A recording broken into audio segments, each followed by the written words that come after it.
சர்வவல்லம அடைஞ்ச தங்களை சாதாரண பொண்ணு பால அடைஞ்சா அது அவளுக்கு தானே வெற்றி. இந்த ஹாஸ்யத்தை கொன்றும் குறைவில்லை, காரியத்தில் தான் பூஜ்யம். என்ன அப்படி சொல்லிட்டீங்க? பின்னென்ன, மலரை கொடுத்து பாலாவின் மனதை மாற்றுவதாக நீ வாக்களித்த பின் எத்தனையோ முறை சூரியன் உதயமாகிவிட்டது.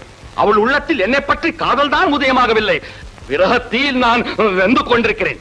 நீங்க மட்டுமா? தேவர்களும் மூவர்களுமே திண்டாடி இருக்காங்களே. இந்திரன் காயப்பட்டதும் இதனால, சந்திரன் கொரப்பட்டதும் இதனால, ராவணன் கரப்பட்டதும் இதனால் தானே. போதும் உன் புராண பிரசங்கம், வந்த வேலையை கவனி. அந்த வேலை இன்னைக்கு முடிஞ்ச மாதிரிதான். துரும்பு அரும்பாகி, அரும்பு மலராகி, மலர் மாலையாகி. அடடே, மாலை மிகவும் கவர்ச்சியாக இருக்கிறதே. பலே, இதை கட்டிய உன் கரங்களுக்கு கடகம் போட வேண்டியதுதான். கடகம் போட வேண்டியது எனக்கு இல்ல, பார்த்திபனுக்கு. பார்த்திபனா? பார்த்திபா, பார்த்திபா.